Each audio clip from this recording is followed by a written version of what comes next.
সমস্যা সারা সমস্যা বাচ্চা কাচ্চা লইয়া থাকার সমস্যাটা হইলো ঘর ঘর যদি ঠিক থাকে বাচ্চা কাচ্চারও মানুষ করা যায় ঘরের ভিতরে থাকি থাকি কিন্তু এগুলো তো তখন পরিস্থিতি খারাপ তো পরিস্থিতি একবারে খারাপ। তোমরা কিভাবে বাথরুম করো বাইরে মানে খোলামেলা বিভিন্ন জমিনের মাঝে কত মানুষ যার মাঝে খোলামেলা যার সাহায্য আছে দিয়া কিবা কিতা করে তাকে যেত না গরু বিক্রি বড় এটা হাত মানে সবরে অসুবিধা অসুবিধা হইল একটা মানুষের গরু কিনদিন নাই পানি পরে অকলর সাহায্য নাই অকলতা লাগাইতে আর মানুষের অভাবিত দিন আনে দিন খায় সরকারে কিছু দিলে ওইতে তারা সবর করে বই থাকে এমনি সমস্যা কোথায় সমস্যা হইল এলাকার মাঝে কেউ মানে ড্রাইভার করছেন তো চায় না মক্তব যাই আছে বাথরুম পানি টানি সব তার সমস্যা কোনো সমস্যার কমতি নেই। তোমরা বাথরুম কিভাবে বাইরে গিয়া করো নি জি কোনো ব্যবস্থা নাই না এটা ব্যবস্থা আছে খোলা মাঠক খোলা খোলা খোলা না পিছিয়ে যে ব্যবস্থা আছে ব্যবস্থা মানে আস্তে আস্তে ভাঙিয়েছে প্রচুর আগে বাথরুম দিয়ে হয়েছিল এখন মানুষের অসুবিধা অবস্থা যাইতেই আছে মানে ওরকম তোমার নাম কি তোর ভাই? প্রবলেম এই জায়গার নাম কিটা? লালাপুর লালাপুর আবাসন কয় নম্বর ওয়ার্ড? 4 নম্বর। আমি ফাহিম আহমেদ হরাম। আমি এই ইসলামিক ফাউন্ডেশনের এই মসজিদ বিচিগর একজন শিক্ষক আসলাম আর কি। এখানে শিশু কিশোরের ক্লাবেরও স্যারও আসলাম। বর্তমানে আলমদিনা স্কুলের শিক্ষক আছি। আমি ফাহিম আহমেদ হরাম। এটা হচ্ছে আমাদের অত্র এলাকা লালাপুর আবাসন। এখানে অনেক সমস্যা বিগত 20 বছর ধরে আমি মানে নিজের চোখে দেখা ছোটো থেকে বড় হয়েছি মানে কেন দেখলাম অনেক সমস্যা। এখানে না আছে কোনো বাথরুম সঠিক মতো, না আছে কোনো এই ঘাটেরও মানে অনেক সমস্যা। আমরা এই গাঙ্গে গিয়া এর বাদে খোলামেলা পুকুরের মাঝে গিয়া আমরা গোসল করি। অনেক মহিলারা আছে, মা বোনেরও আছে, সবাই গিয়া এখানে পুকুরে গোসল করে। খোলামেলা জায়গা, নির্ধারিত ঘাট নাই।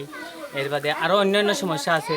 এই যে এতগুলা বাচ্চারা এনে 60টা ফ্যামিলি আছে, যৌথ ফ্যামিলি 60টা পরিবার। এখানে মানে আর্থিক অবস্থা এতটাই খারাপ যে এখানে একটা মসজিদ আছিল চালু করা এই সরকারি পক্ষ থেকে। এই মসজিদটা এখন বর্তমানে বন্ধ। নুর আলম ভাই এই মসজিদটা আবার নতুন করে স্থাপিত করছেন। এই বিগত 2 বছর ধরে মসজিদটা বন্ধ ছিল, এখন আবার চালু হয়েছে। এখানে কারেন্ট আসিল না, এখন নতুন করে কারেন্ট দিচ্ছেন। এখানে বাথরুমের সমস্যা আছিল, এই 2টা বাথরুমটা তাই রিপ্লাই করে দিচ্ছেন।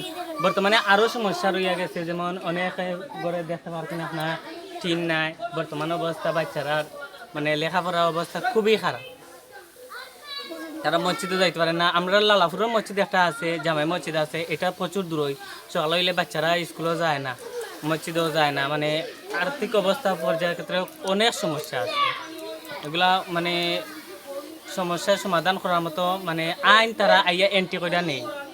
এই যে অত্র এলাকা দেখা যায়, এই যে জায়গাটা দেখা যায়, এখানে প্রতি বছরে বছরে বন্যা হয়, প্রতি বছরে বছরে বন্যা হয়। আমরা অনেক জায়গা থেকে অল্প অল্প সুবিধা পাই, অল্প অল্প সুবিধা পাই। আমরা মেম্বারের চেয়ারম্যানে অল্প অল্প মানে ব্যক্তিগত আমরা সুবিধা দিই, আমরা এখানে পাই। এই মাঠ খানটা, এই মাঠের মাঝে প্রচুর পানি হয়, প্রতি বছরে বছরেও যে বন্যা করা হয় এখানের মাঝে। আচ্ছা, সবচেয়ে বেশি সমস্যাটা এখন স্যানিটেশনেরও সমস্যা নেই তোমরা? সবচেয়ে বেশিরভাগ সমস্যাটা এখন অতিরিক্ত সমস্যাটা হয়েছে টয়লেট বাথরুমের যে সমস্যাটা, এই সমস্যা। আর 2 নম্বর হয়েছে ঘাট। আর 3 নম্বর সমস্যা বলতে এখন আমরা আর্থিক অবস্থা বর্তমান এই বৃষ্টি পড়লে পানি পড়ে অতিরিক্ত প্রচুর বাঙ্গা। যেমন সামনে যদি একটু বালা হয় তাইলে পিছের অবস্থা খুব না যে হালাকি। এগুলা অনেকেই মানে সহযোগিতা লইয়া আনছেন, অনেক কান থাকিয়া লাইলিল্লা এগুলা লইয়া আনছেন। তোমার নাম কি তা বলে? আমার নাম ফাহিম আহমেদ। তুমি অনর মসজিদে ফাউন্ডেশন, ইসলাম ফাউন্ডেশনের শিক্ষক আছিলাম। এখন নাই বর্তমানে, এখন মানে এটা বন্ধ। আর বর্তমানে এটা কাজ চলে। বর্তমানে আলমদিনা স্কুল ও মাদ্রাসা আছে। আমরা তো আর কিতাই করি না, আমরা তো মনে হয় সরকারের যে সময় বিএমপি আমলে যে সময় বানাইয়া দেওয়া হয়েছিল তখন আমরা ছোটো ছোটো আসলাম বাপ চাচা ওগুলো লইয়া আসলাম, ভালো আলো অবস্থায় চলছিলাম। ওখান যে অবস্থা পরিস্থিতি চলে, আর এই যে আমলিক সরকারটা আসলো মানতে যে অবস্থা গেছে, পাখে বা খায় আইয়া কী লাগবো কী হইব মানুষের কাছে জিজ্ঞা জাগা করে খবর চবর লইয়া যায়, এগুলার কোনো খবর নাই। একটা বাথরুম নাই, দেখুন একটা হল আছে, একটা হল নাই।